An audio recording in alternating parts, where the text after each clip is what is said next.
नासिन Hyderabad civil अस्पताल में डॉक्टरनि अमले पारां एमएस ऐं ॿियनि मथां केस दाख़िल थियण ख़िलाफ़ कम छॾ हड़ताल करे एहतजाज कयो वियो आहे। अपडेट वठूं था सलीम अला खान। जी सलीम।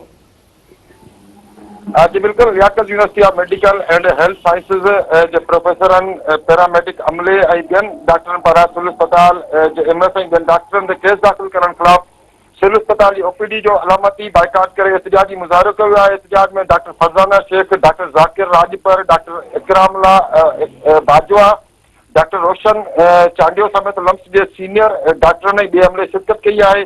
सिविल अस्पताल के एमएस ऐं सीनियर प्रोफेसर ऐं ॿियनि डॉक्टरनि ख़िलाफ़ एफआईआर दाख़िल करण ख़िलाफ़ नारेबाज़ी कई वई आहे। एफआईआर वापसि वठण जो मुतालबो कयो वियो आहे।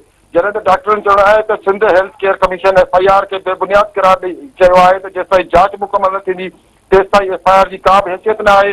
मुज़ाहिरीन पारां एफआईआर वापसि वठण जी घुर कंदे जेको आहे डॉक्टरनि पारां हेल्थ केयर कमीशन जे जारी कयल लेटर खे ख़ुशि आइन करार ॾिनो आहे। जी सलीम, अवां जी महिरबानी।